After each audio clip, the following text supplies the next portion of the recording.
you don't need to pander to classical music to be part of that tradition. I would almost say metal is having an inferiority. Metal is more connected to classical music than it realizes, in the sense that, have you heard any good classical music written in the last 60 years? I mean, no, but I don't listen to classical music, so Yeah, but there's a reason you don't, yeah, that's right? fair. Well, Yeah. it features no slams and no sick inhaled gutturals, so I don't think I Right. understand the question. Right. I think a real limitation in I mean, well, I'll go there in a second, but like I think in a way the substance of the classical tradition, right, by which we mean everything from, I don't know, late medieval through early 20th century music, right? The substance of that was banished from the academy by 12 tone music and then replaced by nothing, right? Replaced by abstruse conceptual shit and by at this point, I don't know, like, the New York Philharmonic or whatever is playing the Black Panther soundtrack. So like no kidding. Someone sent me that headline the other day, but it's so at this point they are fumbling for they spiraled into sort of autistic formalism, not the good kind of autism, and and now they're clutching after relevance. There basically is nothing. Those ideas of, say, forceful continuous melody, dense harmony, counterpoint, this outgrowth of this sort of more more technically or compositionally elaborate derivations from folk music, continuity of from European monastic music and whatever. All of that, all those things about classical music, or the sense of it as in some way sacred music, right? Very often liturgical music. All those aspects of classical music have been just completely banished from the centers of money and power that used to produce it. Um, and were sort of necessary to producing it, right? You can't really have classical music without conservatories and without rich people who are supporting adventurous composers or whatever.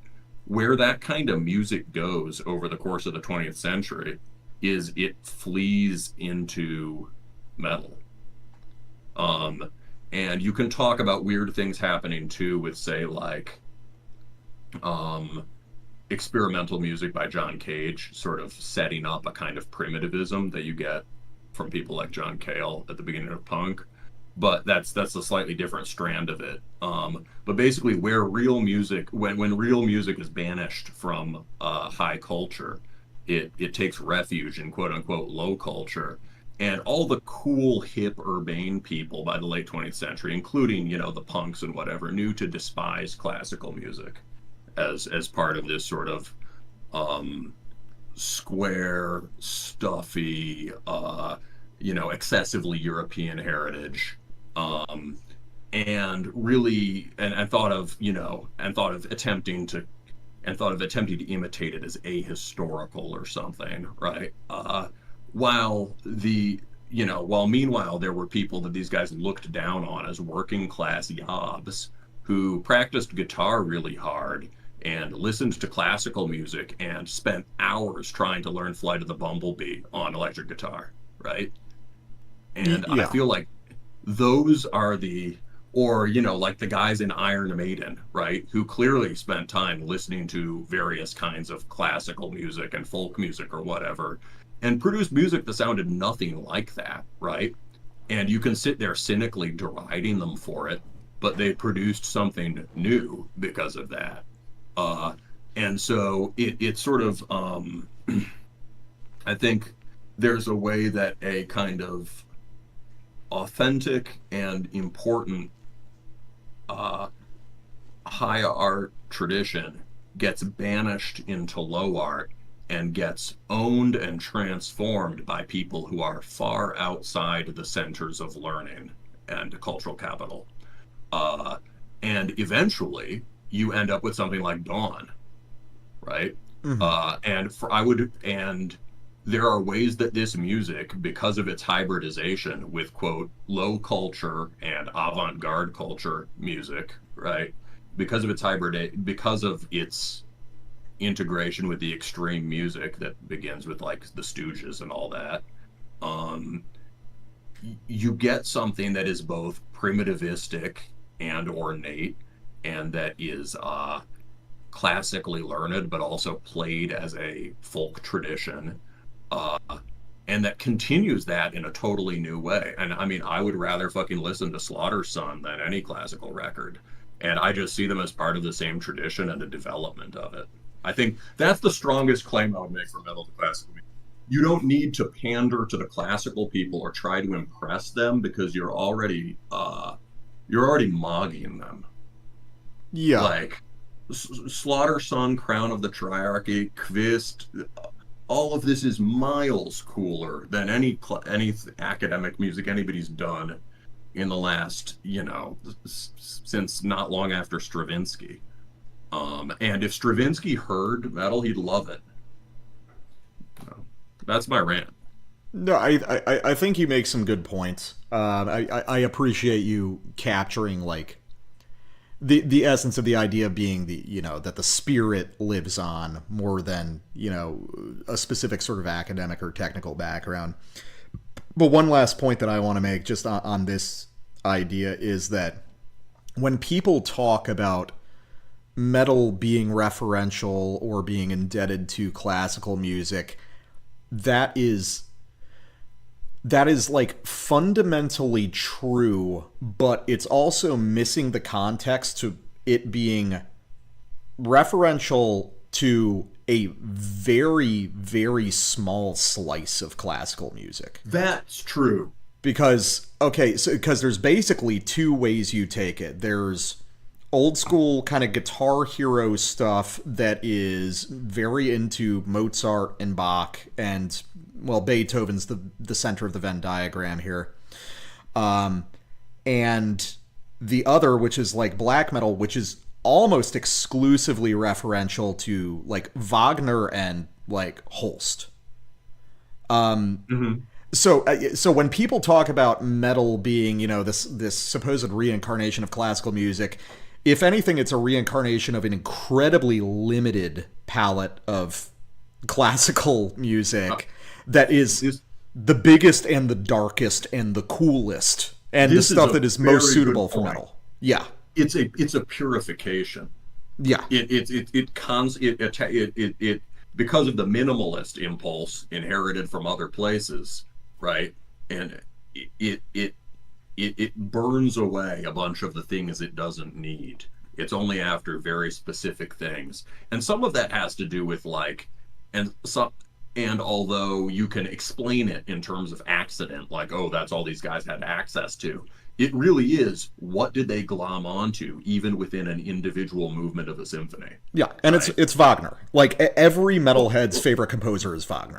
It's Wagner, but it's also like the sick parts of Beethoven. Right? Yeah. Or if you want to hear some great, some of the stuff that comes closest to Slavonic black metal, listen to Smetana's Moldau or Dvorak's New World Symphony. I was about to say there's a lot of like there's a lot of Russian classical music that'll sound a lot like black metal. Czech. But we can't. I've got a horse in that race, but Eastern Bloc stuff in general. But like also, people just need to remember that it's like classical music is like.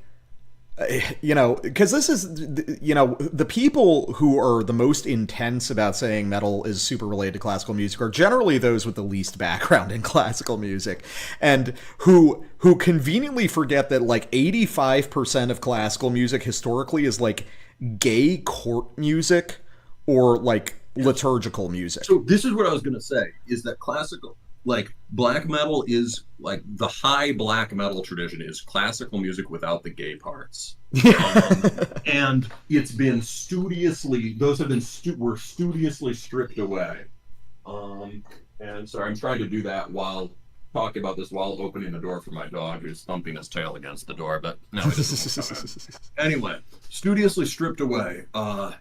And like when I classical, and you can see that as continuing a tendency that started it with the Romantics, actually, because classical per se, right, is 18th century court music, right, and Haydn or Mozart or whatever, um, and there are extreme strict. There are culturally there were strictures on how the music was to be composed that were culturally significant at the time, and that had to do with, as you say, the rituals of court, with dancing, and with a kind of mood that, as part of this, you could say, decadent and overly refined aristocratic culture,